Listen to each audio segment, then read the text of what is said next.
A classe operária não pode simplesmente se apossar da maquinaria estatal, tal como ela se apresenta, e dela servir-se para seus próprios objetivos. O instrumento político de sua escravização não pode servir como um instrumento político de sua emancipação. O que é que Marx está querendo dizer com isso?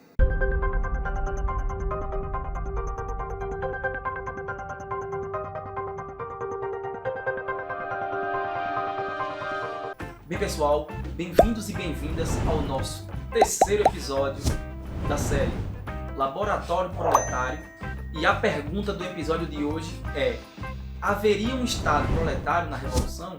Haveria um Estado proletário na sociedade comunista? Bem, antes de mais nada, é necessário distinguirmos dois conceitos. Um é centralidade da política e o outro é centralidade política. Apesar de ser similares, ambos têm inúmeras diferenças. Alguns pesquisadores marxistas vão dizer que algumas experiências revolucionárias tomaram para si justamente a centralidade da política. Segundo eles, essas experiências falharam ou fracassaram porque justamente elas trocaram a centralidade do trabalho, que nós discutimos no episódio anterior, por uma centralidade da política. Sem ignorar a importância desses processos revolucionários e as contribuições que estas possuem e germinam para pensarmos a transformação, a superação da sociabilidade capitalista, é necessário entender quais são os danos dessa centralidade. A centralidade da política, ela coloca o acento fundamental na questão do poder. E isso faz com que o poder político do Estado ganhe um fim em si mesmo.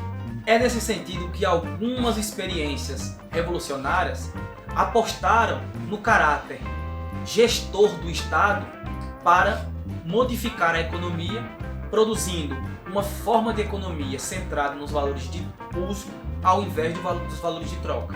Esse processo gerou formas do tipo economia planificada, economia estatizada, economia coletizada, por aí vai. No entanto, isso gerou um sério problema.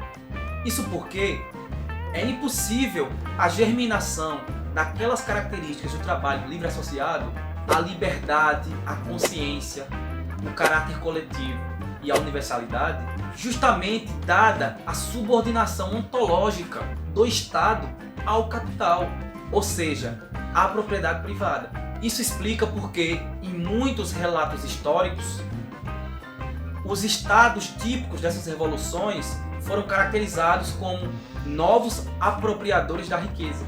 Não se pode perder de vista esse caráter ontológico do Estado, ou seja, de que a sua fundação está intrinsecamente ligada à propriedade privada. Como assim?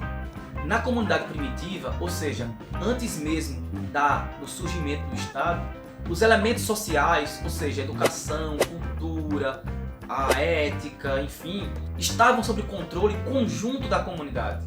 Com o surgimento da propriedade privada, essas forças sociais se desprenderam da comunidade e foram apropriadas privadamente pelos setores dominantes, pelas classes dominantes. Em outro trecho, diz Marx: esta é a essência do Estado, forças sociais apropriadas privadamente, vale dizer, separadas da comunidade, objetivadas e postas a serviço das classes dominantes.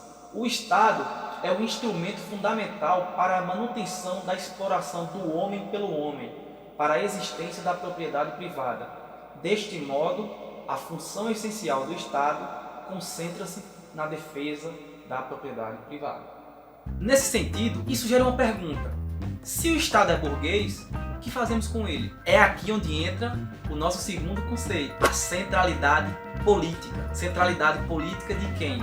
Justamente da classe trabalhadora. Não se trata de construir um novo Estado que dê uma centralidade para a política, mas justamente de reabsorver essas forças sociais que o Estado burguês absorveu de maneira privada, ou seja, fazer o Estado ruir.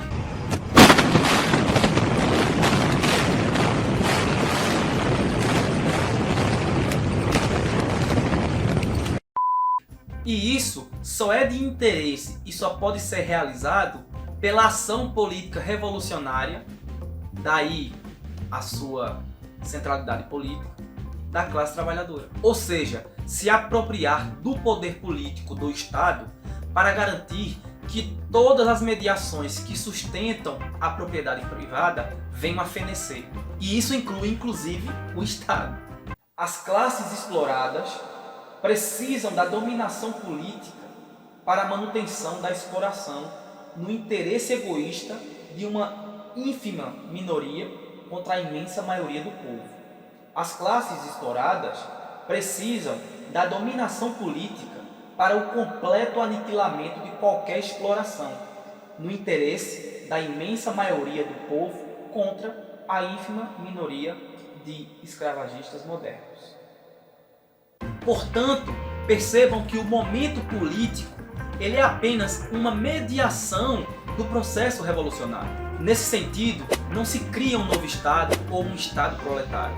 É justamente aqui onde reside a diferença fundamental entre emancipação política, que inclusive o capitalismo permite em alguma medida, e a emancipação humana, que só é possível através do trabalho livre e associado, discutido no episódio 2 da nossa série. Aguardem os novos episódios do nosso projeto Laboratório Proletário e não se esqueçam de se inscrever no canal, deixar sua curtida, comentem aqui embaixo, façam seus comentários, digam o que achou desse nosso projeto e compartilhem esse vídeo e os demais com os amigos e com as amigas para que esse projeto chegue ao maior número de pessoas possíveis. Tchau, tchau!